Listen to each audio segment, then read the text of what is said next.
DG बोधे कुआड़े कम अच्छी पलैंती additional DG को देखा गलु आडिशनाल डीजी कहगला गत 1.5 वर्ष भितर बहुत आक्रमण होती माड़ देती जो मैंने बाड़ेली एक्शन निगलानी किंतु जो मैंने माड़ खाइले जेल पूरा है एथर जो मैंने माड़ खाई तार कान फाटी मुंड फाटी जार पिठी फाटी एवं महिला मान अकथनीय निर्यातना देते देखले आडिशनाल डीजी कहते एक्शन नबू आम पचारू केते दिन भितर सी कहले आम एक्शन नबू कि समय देले ना तेणु आमर प्रमेय आपा नेतृत्व में आमर अशोक पंडा अच्छा बापी बाबू अच्छा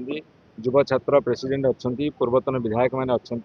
नॉर्थ भुवनेश्वर विधायक अच्छा अन्य सब नेता मैंने अच्छा आम चरम बाणी शुणिक आसचु